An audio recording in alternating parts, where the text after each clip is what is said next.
Mulai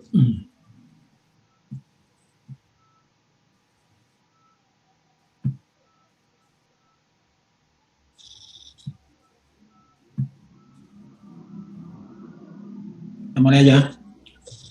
Assalamualaikum warahmatullahi wabarakatuh. Selamat pagi. Waalaikumsalam warahmatullahi wabarakatuh.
Jadi di bagian kedua dari ilmu manajemen,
ya tentang organisasi perusahaan ya. Organisasi atau bagaimana membuat organisasi itu disebut organizing. Kemarin dari kuliah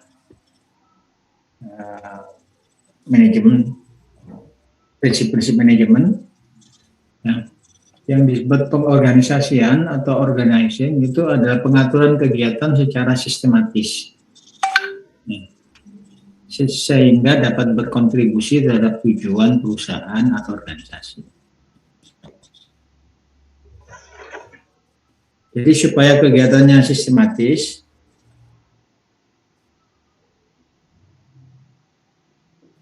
maka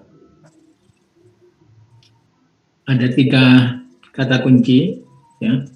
Proses penentuan struktur, ya, untuk mengalokasikan tugas individu dan mengkoordinasikan kegiatan menuju tujuan organisasi.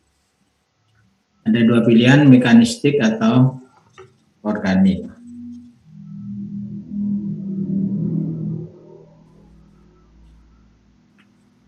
Ini contoh, ya, mekanistik itu model klasik, model konvensional.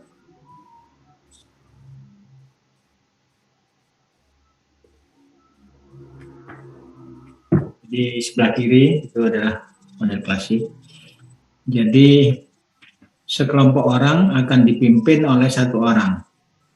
Nah, sekelompok orang itu bisa 3 orang, 4 orang, atau 5 orang, dipimpin oleh 1.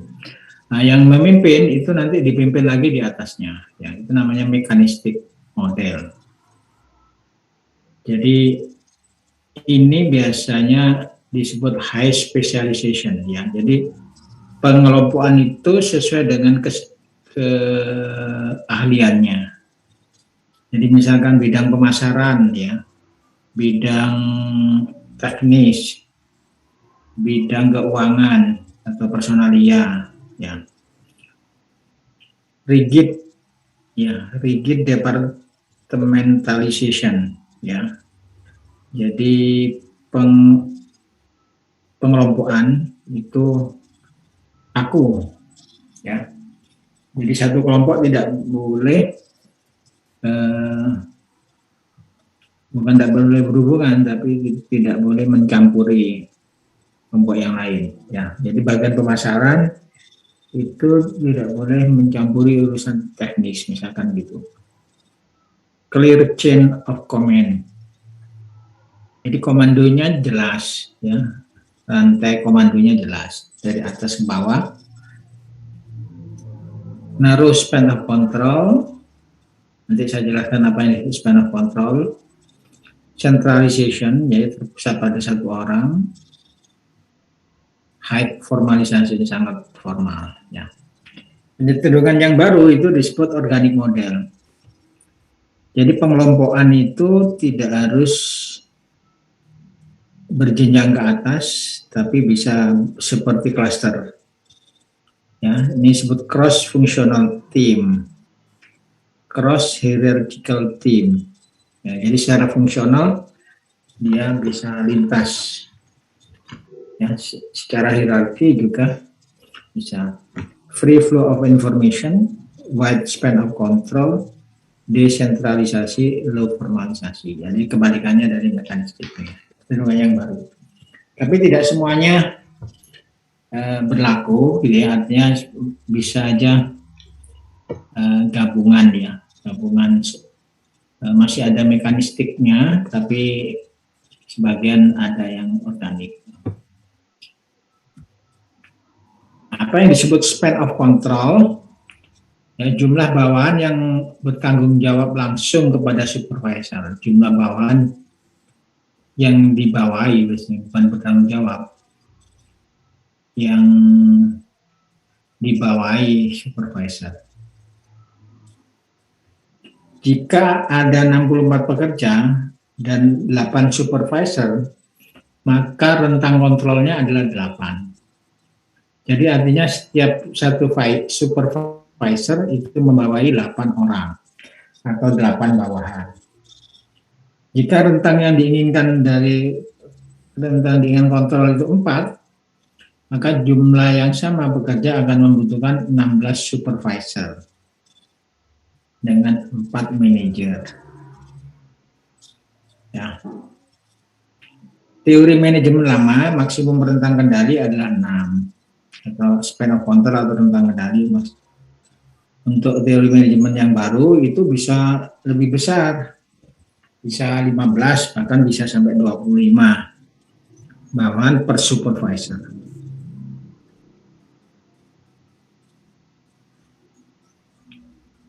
Akan tergantung pada jenis organisasi dan pelatihan bawahan. Nah, ini contoh span of control ya. Jadi bentuk kerucut ini itu mencerminkan level of management, puncak yang di puncak kerucut dan operator yang paling bawah. Nah, jadi misalkan yang hijau ini ya, itu satu itu artinya direktur utamanya satu. Terus 4 itu adalah direkturnya, ada 4 direktur. Ya. Terus 16 itu general manager. Nah, setiap 4 general manager dibawahi oleh satu direktur. General manager membawahi 64. Jadi masing-masing general manager membawahi 4 manager. Jadi ada 64 manager. Ya.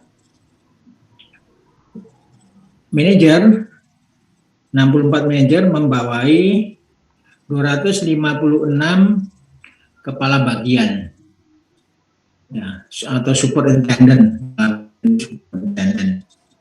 Jadi 64 manajer membawahi 256. Jadi masing-masing manajer membawahi 4 kepala bagian atau superintendent. Ya. Masing-masing kepala bagian membawahi 4.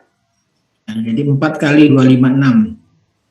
1024 membawahi 4 kepala seksi atau supervisor.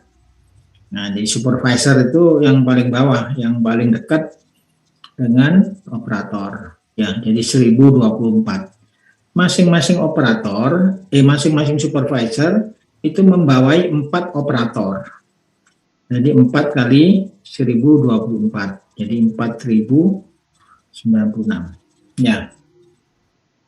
Jadi di sini span of control-nya 4.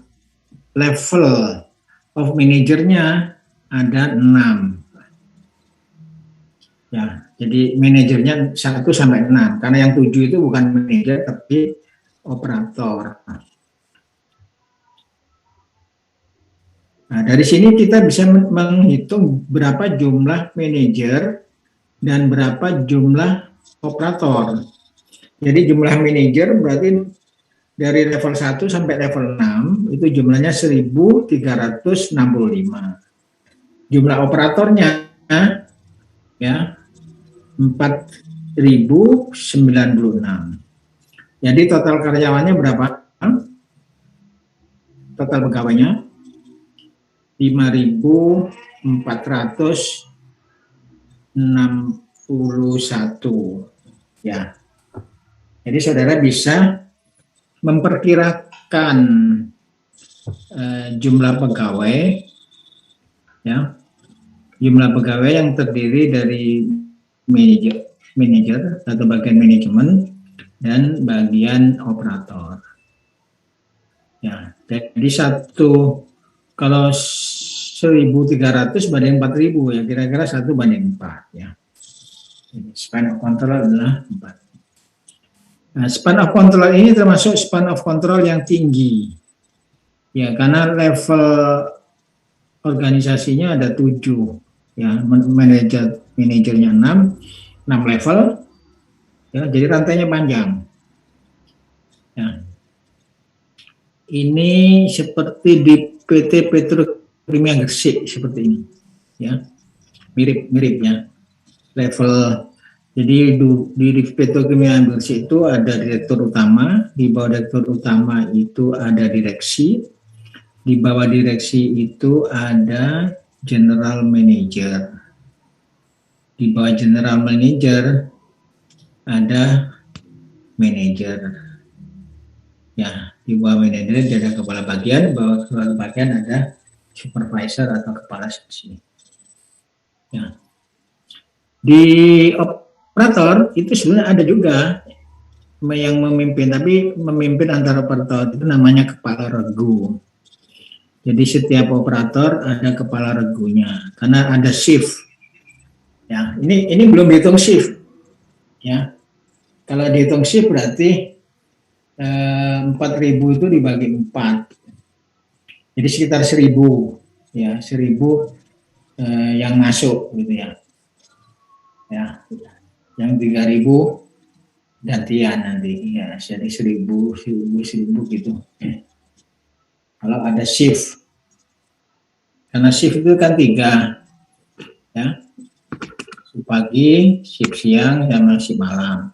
Tapi ada satu shift yang istirahat. Nah, nanti berputar yang gantian, yang shift pagi, besoknya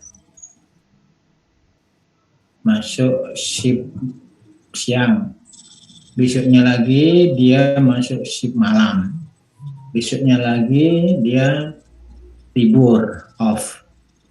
Nah, itu berurutan. Jadi yang pagi nanti geser ke siang, siang geser ke malam, malam istirahat. Yang istirahat kemudian masuk pagi. Tuh. Sebelah kanan itu span of control-nya 8. Ya, jadi satu direktur utama membawai 8 general manager misalnya. Ya, tanpa direksi lagi. Ya. Terus general manager membawai 64 manager. Di satu manager membawai 8 satu manager membawai 8 manager. Terus 64 manajer membawai supervisor, masing-masing 8. Dan masing-masing supervisor membawai 8 operator. Ya. Jadi operatornya sama 4.096, tapi jumlah manajernya karena levelnya cuma 4 level itu hanya 585. Ya. Jadi apa? Akan menghemat gaji. Ya, gaji manajer kan mahal ya, lebih mahal dari gaji operator. Jadi kiri dan kanan jumlah operator sama, gaji operatornya sama, tapi pengeluaran gaji untuk manajer itu lebih sedikit yang kanan. Karena jumlah manajernya 585 ya, hampir nggak sampai separuhnya ya. Nah, itulah yang namanya span of control. Ada pertanyaan di sini?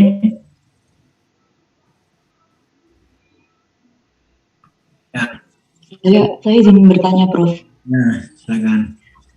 Kalau untuk job desk superintendent dan supervisor sendiri itu perbedaannya apa ya, Prof? Terima kasih. Superintendent itu atasannya supervisor. Jadi kalau bahasa Indonesianya supervisor itu kepala seksi yang membawai langsung operator, sedangkan superintendent itu kepala bagian, ya, yang membawai kepala seksi. Jadi superintendent itu manajer kelas menengah, ya. Yang namanya tiap perusahaan beda-beda, gitu ya. Tadi saya contohkan di mana? Petro. Kalau di semen itu kepala seksi, di atasnya kepala bagian, di atasnya kepala bagian itu namanya kepala divisi. Jadi dia tidak menganut istilah manajer, jadi kepala divisi. Nah, di atas kepala divisi itu adalah direktur, ya, direksi atau direktur. Nah, di atas direktur adalah direktur utama atau CEO.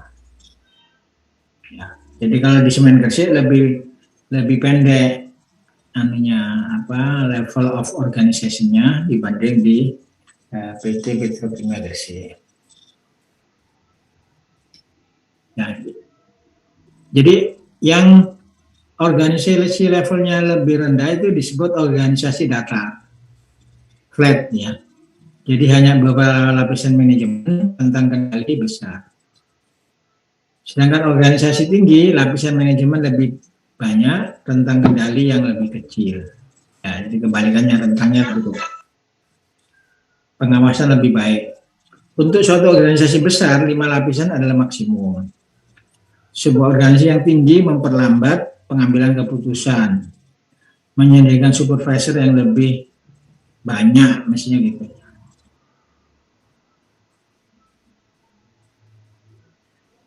Saat ini ada konsensus bahwa daftar lebih baik. Manajer sedikit, biaya lebih rendah, lebih baik karyawan dilatih dan diberdayakan. Begitu namanya.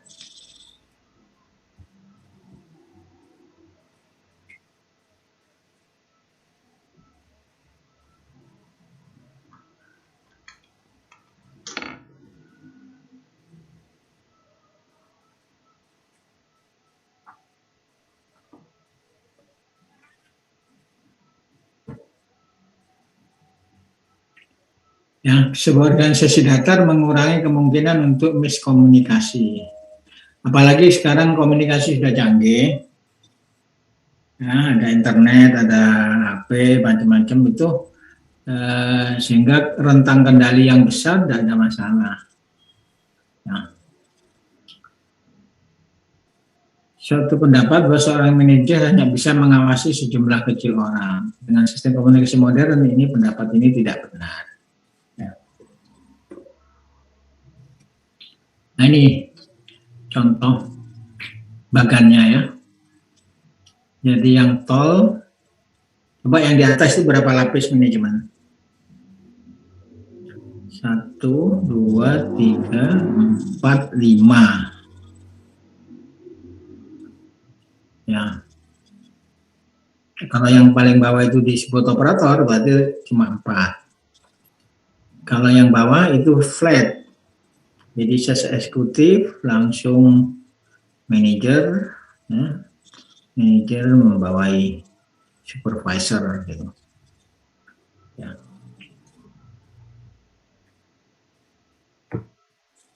Proses pengorganisasian sekarang.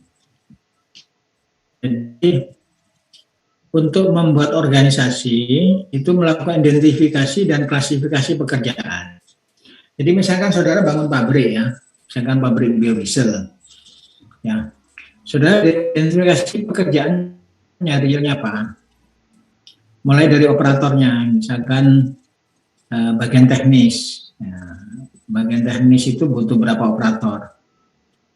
Misalkan di bagian ekstrikasi atau bagian pre-treatment, bagian transestifikasi, bagian spiration, bagian drying.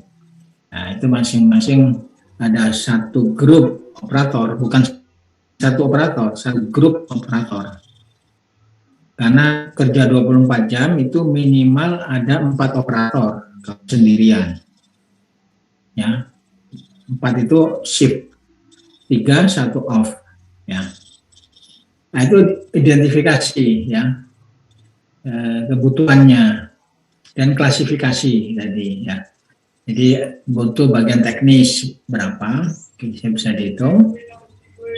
Kemudian bagian pemasaran, ya, bagian umum atau bagian personalia, ya. Jadi itu pengelompokan pekerjaan. Kemudian menyiapkan pihak yang akan menangani pekerjaan, jadi menyiapkan orang-orangnya, rekrutmen. Ya, rekrutmen itu bisa benar-benar karyawan baru yang belum punya pengalaman, tapi bisa merekrut orang yang berpengalaman. Baik itu karyawan maupun manajer. Jadi manajer itu tidak harus dari bawah, bisa merekrut dari atas. Ya kan ada lowongan direktur pabrik gula misalkan ya, ada itu. Jadi seorang direktur tidak harus dari bawah, bisa direkrut di level atas. Bahkan sering terjadi pembajakan manajer. Orang manajer yang sukses di satu perusahaan, maka jadi incaran oleh perusahaan lain.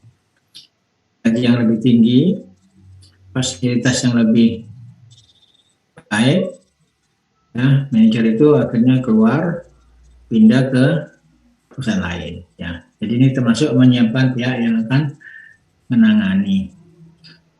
Yang empat, mengetahui wewenang dan tanggung jawab serta melakukan pekerjaan. Jadi ada pembagian tugas atau job description. Menyusun mekanisme organisasi, ya ini buat strukturnya tadi, ya. Jadi perancangan struktur formal, ya, pengelompokan aktivitas, dan pendelegasian tugas dan wewenang. Itu termasuk proses pengorganisasian. Ya. Tahapan pengorganisasian merinci seluruh aktivitas atau pekerjaan, ya, pembagian pekerjaan dan pengorganisasian pekerjaan. Ya, pembagian kerja, sinergi dari individu-individu, ya, divisi labor, division of labor atau buruh atau karyawan. Sebagian organisasi menggambarkan pembagian kerja, rantai perintah, tingkatan manajemen. Bentuk bagian organisasi ada yang bentuk piramid, ya, sederhana dan jelas. Bentuk horizontal, aliran dari kiri ke kanan. Ada bentuk lingkaran, penekanan pada hubungan jabatan. Ini yang organik tadi. Ya, pembentukan departemen berdasarkan fungsional. Ya, ada yang berdasarkan divisional. Ya, sambil contoh semen Gresik sama Petrokimia Gresik. Ya. Jadi kalau PT Petrokimia Gresik itu lebih divisional. Sedangkan pada semen Gresik adalah fungsional. Apa bedanya? Ya. Contoh ya, kalau di semen Gresik itu manajer pabrik, ya, manajer pabrik itu di bawahnya kepala divisi, ya. Kalau di semen Gresik, ya, atau setingkat kepala divisi lah, ya. Kalau di Petrokimia Gresik itu manajer. Manajer itu kepala pabrik, ya, kepala pabrik. Jadi kalau di Petro, kepala pabrik itu berdasarkan pabriknya, ya. Jadi misalkan pabrik asam sulfat, pabrik pupuk ZA, pabrik pupuk urea, pabrik pupuk NPK, itu manajer berdasarkan divisi, ya, divisi produk, ya. Jadi berdasarkan divisi produk semen petrokimia. Ada juga divisi wilayah. Divisi wilayah itu contohnya Unilever, ya, misalkan, ya, ada Unilever itu pabriknya ada yang di Surabaya, dan di Jogja, dan di Jakarta, dan di mana, ya, banyak, ya kan, seluruh dunia. Kalau Unilever itu ada divisinya, ya, seperti PT Nestle juga gitu, ya. Jadi divisi wilayah, jadi kepala pabrik di wilayah Surabaya, ada yang di wilayah Jakarta, di wilayah Jogja, dan masing-masing nanti ada per pabriknya. Misalkan pabrik sabun, ada kepala pabriknya, pabrik sampo, pabrik minyak goreng, misalkan, ya, itu berdasarkan divisional. Kalau fungsional itu berdasarkan fungsinya. Jadi seperti semen Gresik. Semen Gresik itu mempunyai 4 pabrik. Semen Gresik 1, 2, 3, 4. Tapi kepala bagian pemasarannya 1. Ya, tidak ada. Tidak ada kepala pabriknya. Jadi tidak ada kepala pabrik semen Gresik 1. Kepala pabrik semen Gresik 2 enggak ada. Yang ada adalah kepala divisi teknik. Itu membawai semua pabrik. Kepala divisi SDM, membawa semua SDM di pabrik itu. Nah, jadi ini namanya fungsional. Jadi contoh yang bagus di Semen Gresik itu menggunakan departementasinya secara fungsional, sedangkan di PT Petrokimia Gresik menggunakan divisional. Ya. Nah, ini keuntungan dan kelemahannya. Kalau fungsional itu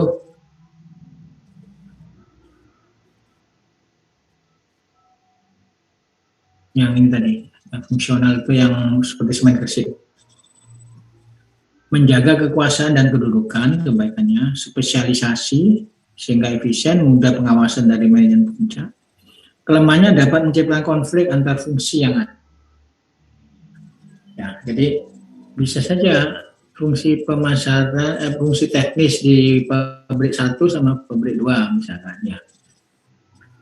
Kadang pabrik 1 itu banyak problem, pabrik 2 nggak ada problem, sehingga manajernya, bagian teknisnya tidak banyak pekerjaan. Tanggapan datang lambat karena berjenjang, pandangan anggota sempit, kurang inovatif. Nah, ini contoh fungsional ya. Sedangkan divisional ini presiden direktur, manajer umum, divisi alat rumah tangga, manajer umum divisi komputer ya. Jadi sesuai dari produksinya. Nah, di masing-masing itu ada bagian personalia sendiri, bagian produksi sendiri, bagian keuangan sendiri, bagian pemasaran sendiri. Jadi divisional itu bisa disebabkan karena keanekaragaman produknya. Seperti itu kan produknya aneka ragam. Kalau semen kan sama semua. Ya. Jadi kalau yang sama semua itu cenderung menggunakan fungsional. Kalau yang aneka ragam produk, apalagi aneka ragam wilayah, ya itu menggunakan divisional. Struktur divisional, kelebihan memungkinkan tanggapan yang cepat, pengembangan strategi yang khas, tanggung jawab dan prestasi kerja jelas, divisi mana yang laba atau rugi. Nah, jadi bisa dibandingkan. Ya kalau di Semen Gresik nggak bisa kompetisi ya antara pabrik Semen 1 sama Semen 2, Semen 3 nggak ada ya. Kalau di ini bisa kelihatan mana pabrik yang untung, misalkan pabrik fosfat lebih untung dari pabrik asam sulfat misalnya, pabrik NPK yang paling menguntungkan misalnya, jadi kelihatan. Sehingga kalau mau mengembangkan pabrik itu berdasarkan pada divisi divisi yang paling untung. Ya, misalkan sekarang divisi pabrik NPK itu ditambah pabriknya, jumlah pabriknya. Kepala pabriknya tetap 1 tapi jumlah lain pabriknya ditambah ya, bisa ada 4 atau 6 sekarang. Kelemahan memungkinkan konflik di antara tugas-tugas dan prioritas-prioritas, kurang jelas delegasi wewenang manajer divisi, masalah alokasi sumber daya dan distribusi ini hampir bersama. Kemudian struktur organisasi lainnya ada struktur organisasi proyek, yaitu pembentukan tim untuk tujuan khusus panitia. Jadi kalau proyek itu umurnya pendek, ya. Jumlah karyawannya juga tidak banyak, ada target yang harus diselesaikan, misalkan proyek pembangunan pabrik baru misalkan. Kemudian yang tadi yang mekanistik disebut struktur organisasi matriks, kawan punya 2 atasan, bisa lebih 2 atasan. Rantai perintah pertama ada fungsional, vertikal, rantai perintah 2 adalah lateral atau horizontal. Nah,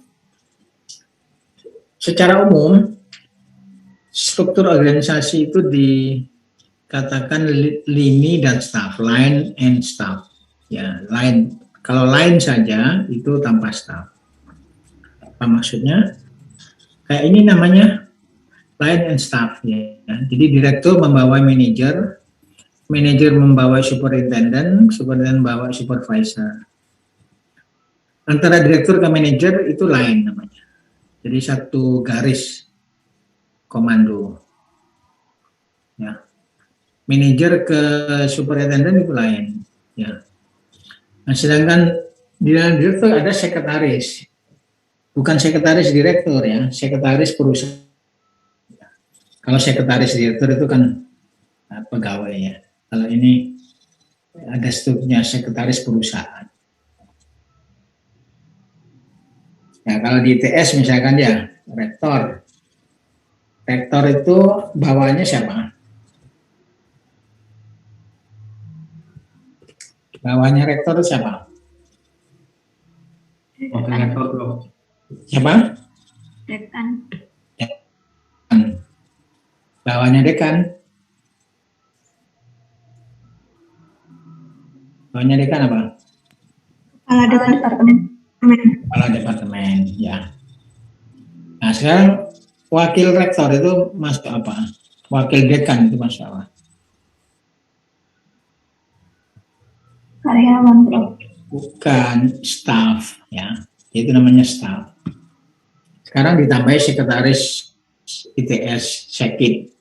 Itu staff semua. Jadi semestinya wakil rektor itu tidak bisa memerintah dekan. Bahkan tidak bisa memerintah kepala departemen. Karena wakil rektor itu adalah staff. Staff itu memperkuat rektornya. Jadi yang memerintah hanya rektornya. Wakil rektor bisa memerintah kalau dia mewakili rektor. Misalkan wakil rektor 1, ya, karena sesuatu hal, ya, apakah rektor berpergian atau ada tugas lain sehingga dia memerintahkan wakil rektor. Nah, dia bisa memerintah dekan, memerintah bisa. Tapi dia karena mewakili, karena dia sendiri tidak punya struktur lain ke bawah. Dari wakil rektor tuh nggak ada, ke dekan tuh nggak ada garisnya, tidak ada garis. Ya, tidak ada garis. Sekretaris rektor juga sama, nggak bisa merintah dekan. Bukan sekretaris rektor ya, sekretaris ITS, ya, sekretaris ITS. Ya, tidak bisa. Ya, boleh kirim surat boleh, tapi memerintah atau menyuruh itu tidak boleh ya. Jadi yang boleh itu yang garis, ya, garis ke bawah. Ya.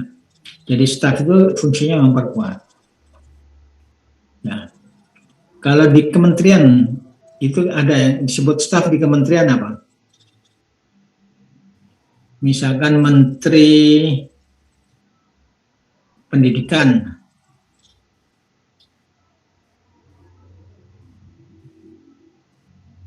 stafnya apa? Stafnya atau Menteri Riset dulu, Menteri Riset Teknologi, Menteri BUMN, ya. Deputi, ya. Jadi deputi itu staf, ya. Di kementerian itu ada deputi. Jadi deputi itu tidak punya bawahan, deputi. Ya. Kalau dirjen itu bawahnya menteri, dia punya anak buah. Di bawah dirjen ada direktur. Ya. Kalau deputi nggak bisa, nggak membawai direktur. Ya. Jadi yang tidak punya bawahan, posisinya ada di atas, itu namanya staf. Jadi staf itu penguat. Ya, jadi rektor itu dikuatkan oleh 4 wakil rektor, ya, di 1 sekretaris ITS. Nah, itu. Dekan dulu ada pembantu rektor, pembantu dekan 1, 2, 3. Sekarang dihapus, tinggal pembantu dekan cuma wakil dekan saja 1. Nah, wakil dekan itu dia sebagai staf, berfungsi sebagai staf, tapi dia bisa menjadi pengambil keputusan apabila dekan berhalangan. Ya, berhalangan itu bukan pergi karena ada tugas sehingga diwakilkan. Ya, jadi wakilnya itu bisa menggantikan. Ya, menggantikan itu bisa tanda tangan misalkan ya. Tanda tangan yang mesti dilakukan oleh dekan bisa digantikan oleh wakil dekan. Jadi staf itu kadangkala dia bisa menjadi lain kalau yang dia perkuat lagi berhalangan. Ya. Oh, ini tadi ya, ini yang lain tidak ada stafnya, ini yang ada stafnya gitu ya. Jadi staf ini bisa di setiap lain ya. Misalkan direktur ada stafnya, manajer ada stafnya gitu ya. Ya.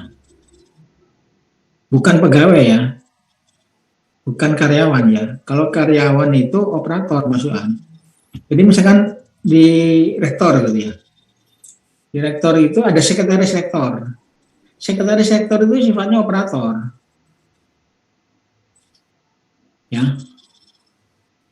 Tapi kalau sekretaris ITS itu sebagai staf.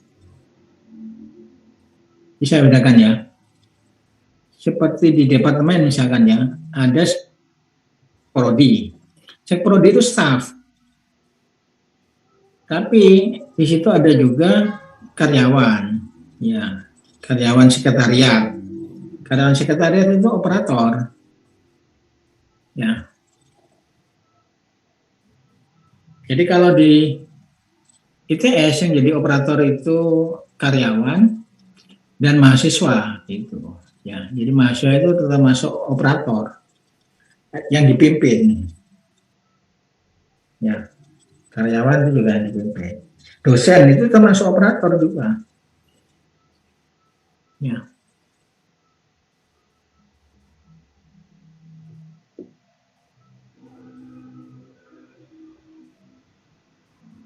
Ada pertanyaan sampai di sini? Pemahaman tentang staff, line and staff. Saya mau bertanya Ya.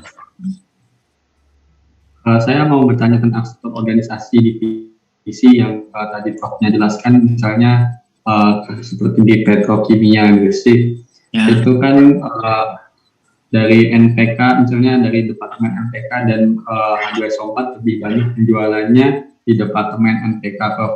Apakah itu dari tim marketingnya berdasarkan divisi juga, atau mungkin jadi satu dalam hal ini marketingnya hanya dalam satu petrokimia saja, Prof? Terima kasih. Jadi pembagian secara divisional dan pembagian secara fungsional itu ada yang murni ya. Murni itu maksudnya benar-benar fungsional semua. Dari atas sampai ke bawah. Ada divisional semua gitu ya. Tapi ada yang campuran. Ya, ada yang campuran. Jadi seperti petrokimia Gresik gitu ya. Ya.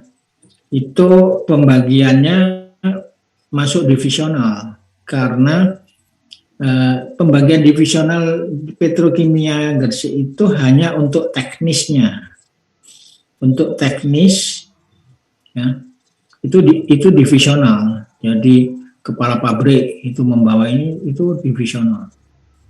Tapi bagian personalia sama bagian pemasaran itu dia fungsional. Jadi pemasaran pupuk NPK sama pemasaran H2SO4, pemasaran itu tidak per pabrik, tapi per perusahaan. Bahkan biasa di atas perusahaan lagi yang namanya holding. Ya, gabungan antar perusahaan seperti Petrokimia Gresik, Rusri, PKT menjadi holding. Ya. Ya, jadi tidak semuanya divisional, tapi ada juga yang fungsional.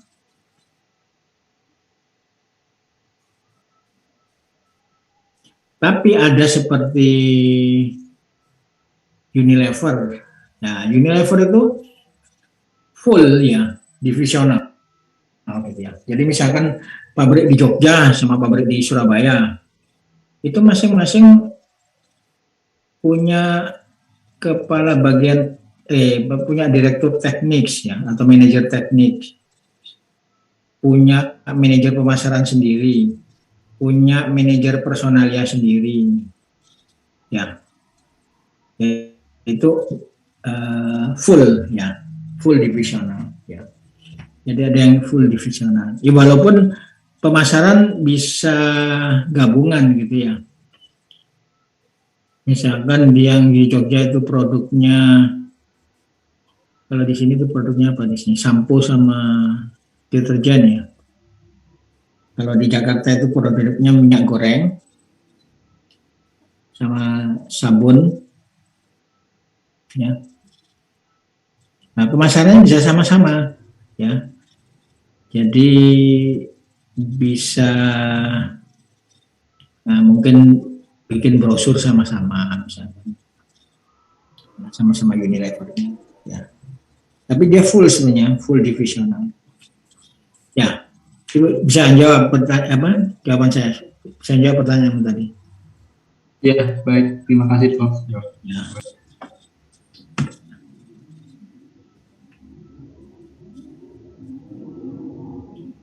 Ya, ini sudah tadi. Fungsional sudah saya jelaskan. Prinsip komando tunggal di masing-masing perekonomian.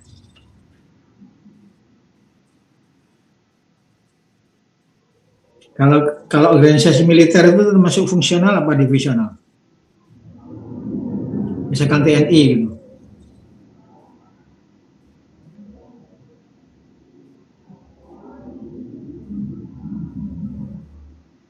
Menurut saya itu Prof, campuran. Campuran ya. Jadi di level atas dia fungsional. Jenderalnya satu. Ya kan?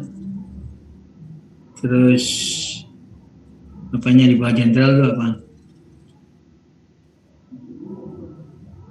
Oke, kayak Kapolri gitu ya. Kepala staf Angkatan Darat. Di bawah kepala staf itu nanti ada organisasi yang fungsional, tapi ada divisional. Jadi misalkan per provinsi, per kabupaten, bahkan sampai per kecamatan. Nah itu divisional. Jadi di level bawah ada divisional, di level atas adalah fungsional. Ya. Sama perguruan tinggi juga ya, perguruan tinggi negeri itu di atas fungsional ya, di Menteri Pendidikan membawai dirjen, dirjen membawai direktur. Nah, direktur membawai perguruan tinggi, ya perguruan tingginya itu divisional.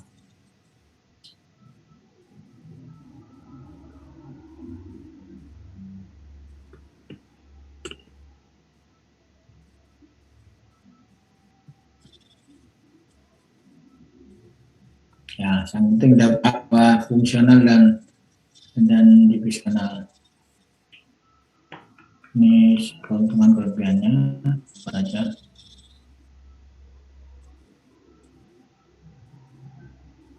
Ini contoh tadi sudah.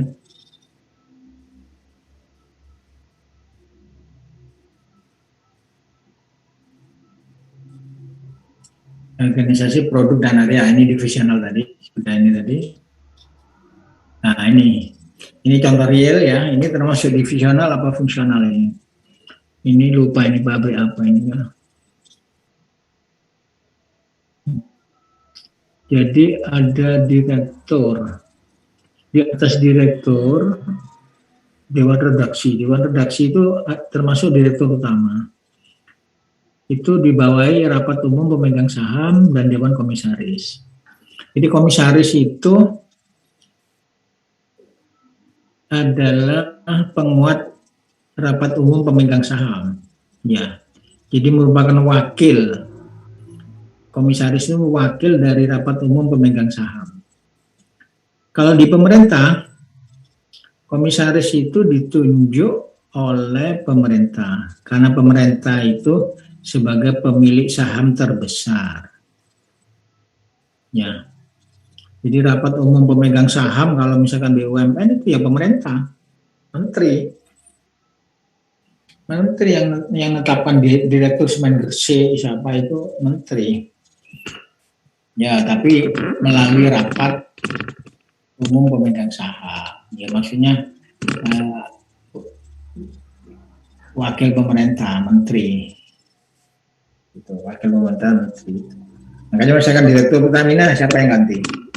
Ya, menteri. Sebetulnya itu penggantiannya di rapat umum pemegang saham yang nanti dihadiri oleh menteri. Ya. Komisaris juga sama. Komisaris itu ditunjuk oleh rapat umum pemegang saham. Ya. Jadi pimpinan perusahaannya tetap direksi atau direktur utama. Direktur utama punya direksi. Nah, ini punya anak perusahaan. Ya, nanti di anak perusahaan itu punya direktur sendiri gitu. Ya. Jadi ini lain ya. Jadi lainnya itu bisa ke bawah, bisa lainnya itu ke samping karena ada anak perusahaan. Ya. Nah, managing director ya, ada direktur situ, ada deputi ya. Deputi itu stafnya ya, yang nggak punya membawa direktur pemasaran, direktur operasi, direktur engineering, direktur keuangan, direktur personalia. Ya. Jadi nanti kalau saudara membuat struktur organisasi, saudara susun ininya, ya bisa niru dari yang sudah ada, atau bisa mengidentifikasi dari perusahaan atau pabrik yang saudara rancang. Ya. Lagi ya, direktur utama itu membawai 2 direktur. Ada direktur itu memiliki kepala divisi, 2 divisi, ada yang 3 kepala divisi. Masing-masing kepala divisi membawai kepala bagian. Ya. Jadi cara gambarnya juga nggak kelihatan seperti tadi ya. Seperti piramid. Sebetulnya kalau digambar ya piramid sebetulnya. Cuma kalau digambar piramid nanti memanjang ke samping ya. Ini kan sebetulnya piramid juga bentuknya ya. Satu direktur membawai 2 divisi. Satu divisi ada yang membawai 3 kepala bagian. Ya.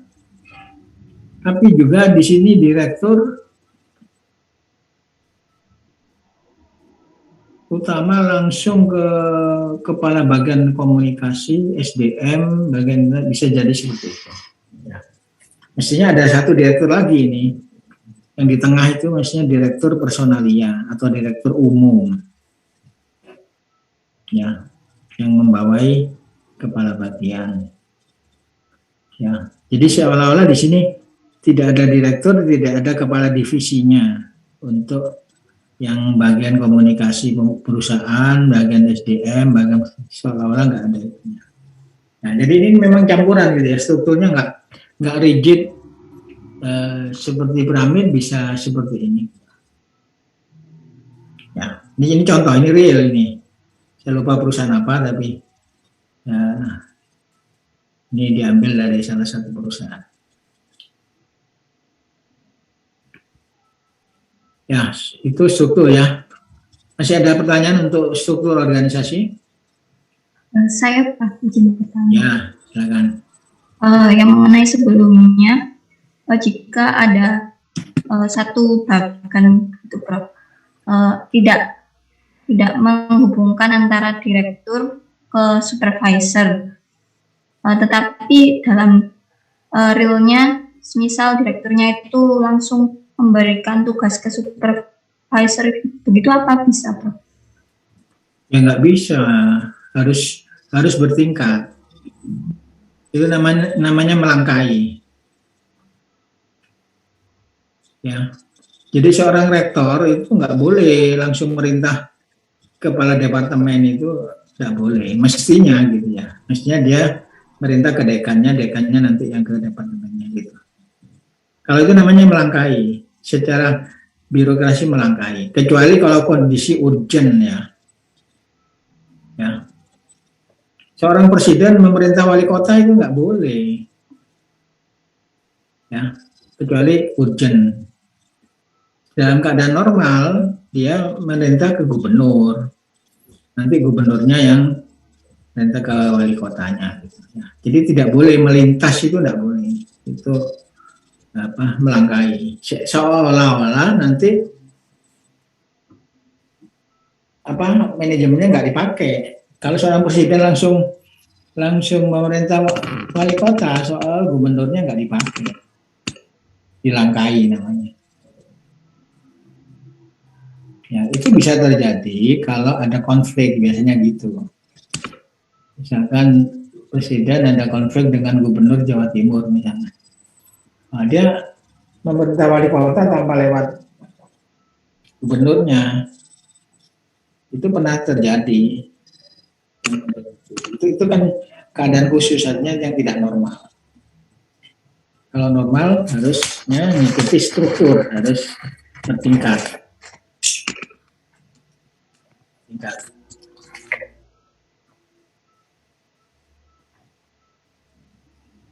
Ya, bisa menjawab pertanyaan? Ya, bisa Prof. Terima kasih. Sekarang saya tanya, kalau setelah menetapkan struktur nanti kamu akan menetapkan gaji, gitu ya? Gaji ya. Untuk perusahaan kan harus menentukan gaji nanti untuk ngitung biaya. Itu gimana cara ngitung gaji? Kalau kayak gini misalkan ya, ini gaji yang paling tinggi, gajinya siapa? Pemegang saham. Ya salah. Gaji paling tinggi itu dewan direksi. Pemegang saham tidak digaji. Kalau komisaris itu gajinya sekitar 40%, maksimum 40% dari direksi. Walaupun posisinya di atas, karena dia nggak ada kerjaannya, bukan kerjaan utama. Komisaris itu hanya ngawasi. Jadi kalau direktur utama gajinya 100 juta, ya, komisaris itu maksimum 40 juta. Ya. Anak-anak membuat pradesain pabrik banyak yang gaji komisarisnya lebih tinggi dari direksinya, itu salah. Ya. Jadi gaji itu tergantung dari beban pekerjaan. Bukan dari struktur di sini, ya. Memang secara umum sama ya, misalkan direktur operasi, dokter pemasaran, engineering mungkin sama ya, mungkin sama setingkat lah struktur gajinya. Tapi bisa jadi salah satu direktur itu lebih tinggi, ya, lebih tinggi, bisa jadi begitu karena beban pekerjaannya lebih banyak. Jadi tergantung beban pekerjaannya. Ya. Terus kalau menentukan besarnya gaji gimana? Ancer-ancernya atau perkiraannya gimana? Caranya gimana?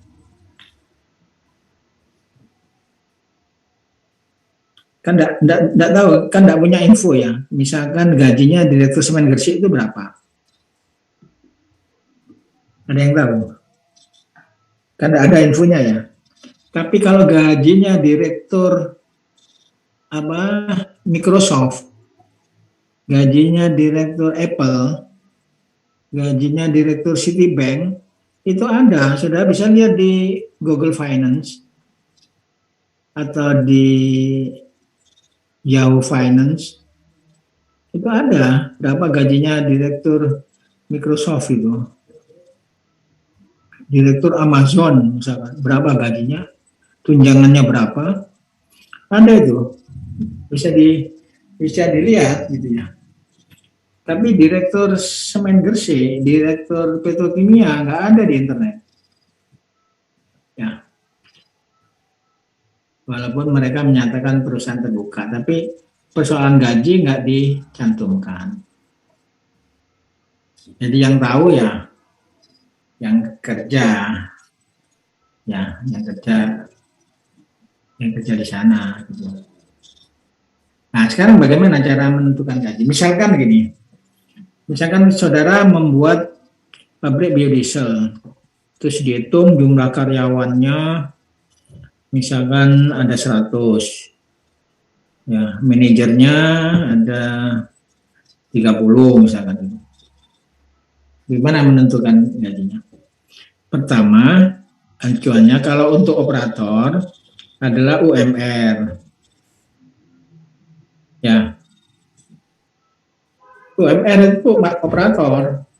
Kalau manajer mesti di atas UMR, nggak ada manajer UMR. Mesti kelipatan dari UMR. Ya. Cuma besarnya berapa manajer? Misalkan ya, pabrik semen Gresik, direktur semen Gresik itu gajinya kira-kira 200 jutaan. Direktur utama ya. Direksinya ya 150 jutaan. Per bulan itu ya. Belum termasuk tunjangan itu. Termasuk tunjangan bisa lebih. Nah, tapi direktur semen Gresik, petrokimia nggak sebesar itu. Semen Gresik 200 juta, tapi petrokimia cuma 100 juta atau 125 juta. Ya.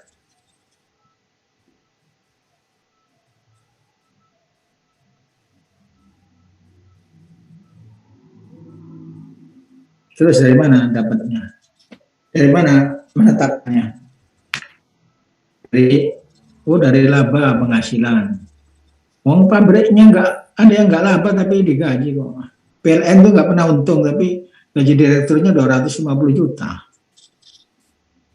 Nggak pernah untung PLN itu sampai sekarang. Rugi terus. Nggak pernah untung sebentar rugi lagi. Garuda Indonesia rugi terus. Gaji direkturnya berapa itu? 250 juta. Ya, jadi tentukan gaji itu dari persentase kalau di usaha itu omset gitu ya. Omset. Kalau di perusahaan itu sekian persen itu untuk gaji gitu ya. Ya. Jadi diperkirakan biaya operasional suatu perusahaan itu misalkan 1 triliun.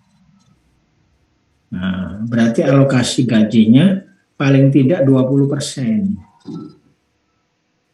Ya, berarti 200 miliar itu untuk gaji. Ya bisa di bawahnya misalkan 15 gitu. Jadi ancer-ancernya gitu. Ya. Jadi kalau saudara membuat desain pabrik kan ada biaya fix ya, biaya investasi, ada biaya operasi. Biaya operasi itu kan ada biaya bahan baku, bahan tambahan, nah, termasuk di dalamnya gaji karyawan. Nah, saudara bisa perkirakan gaji karyawan itu kira-kira 15-20% dari biaya operasional. Ya, jangan terlalu kecil, misalkan cuma ngambil 10%. Atau 5%. Nah itu nanti disusun, nah, dicoba dulu operatornya jumlahnya berapa, diantem UMR dulu aja, terus nanti direkayasa untuk direktur utamanya berapa dihitung lagi di jumlah, masih masuk 20%. Jangan sampai gajinya itu 50% dari biaya operasional misalkan gitu, ya jangan sampai terlalu besar, jangan sampai terlalu kecil. Ya, itu kira-kira ya. Ada pertanyaan untuk nyusun ini, karena nanti di tugas pradesain saudara harus memperkirakan atau membuat struktur organisasi, menentukan jumlah personilnya, ya jumlah personilnya itu jumlah manajernya. kadang-kadang nggak jelas, manajernya itu ada 10 yang ditulis, yang dihitung cuma 5, misalkan gitu. Direkturnya ada 4, ditulis cuma 1, gajinya cuma 1, ya. Komisarisnya misalkan ada 5, itu cuma 1 gajinya, ya. Jadi harus sinkron antara struktur organisasi, ya, dengan penggajiannya. Nah, saudara kan harus menghitung berapa kebutuhan gaji. Nah,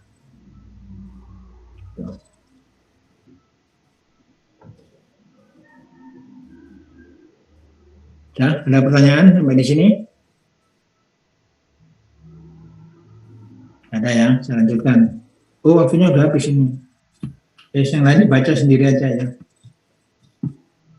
Jadi ya, proses penyusunan personalia gitu ya.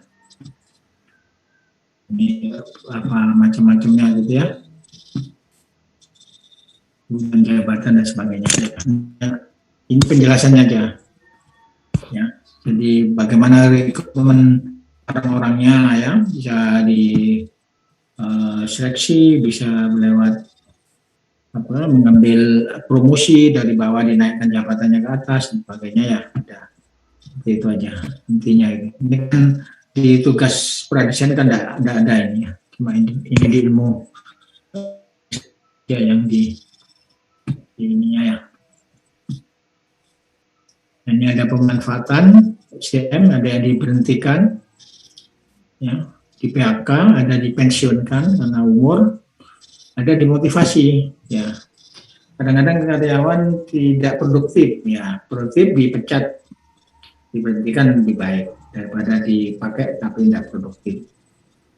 Terus dipensiunkan kalau sudah berumur, atau mungkin belum berumur, misalkan karena pabriknya rugi, ya. Orang karyawan ya ada dipensiunkan ya, seperti di PHK tapi dikasih pensiun. Nah, ada yang dimotivasi untuk tetap bertahan ya sebagainya. Ya, saya kira itu hari ini saya kira cukup.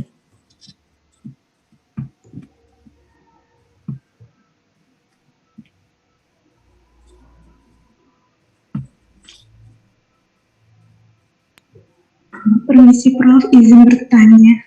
Boleh. Untuk ini enggak tentang pelajaran yang tadi Prof, tapi untuk presentasi untuk kelompok berikutnya. Itu kan kami dapat bagian estimasi harga alat ya Prof. Belum saya ajari, nanti saya ajari dulu. Oh begitu. Minggu depan, enggak presentasi, minggu depan saya kasih kuis. Oh baik Prof. Ya. Terima kasih Prof. Presentasinya minggu depannya lagi aja, sama saya siapkan tugasnya ya. Oke. Terima kasih ya Prof. Oke, saya akhiri. Assalamualaikum warahmatullahi wabarakatuh. Selamat pagi.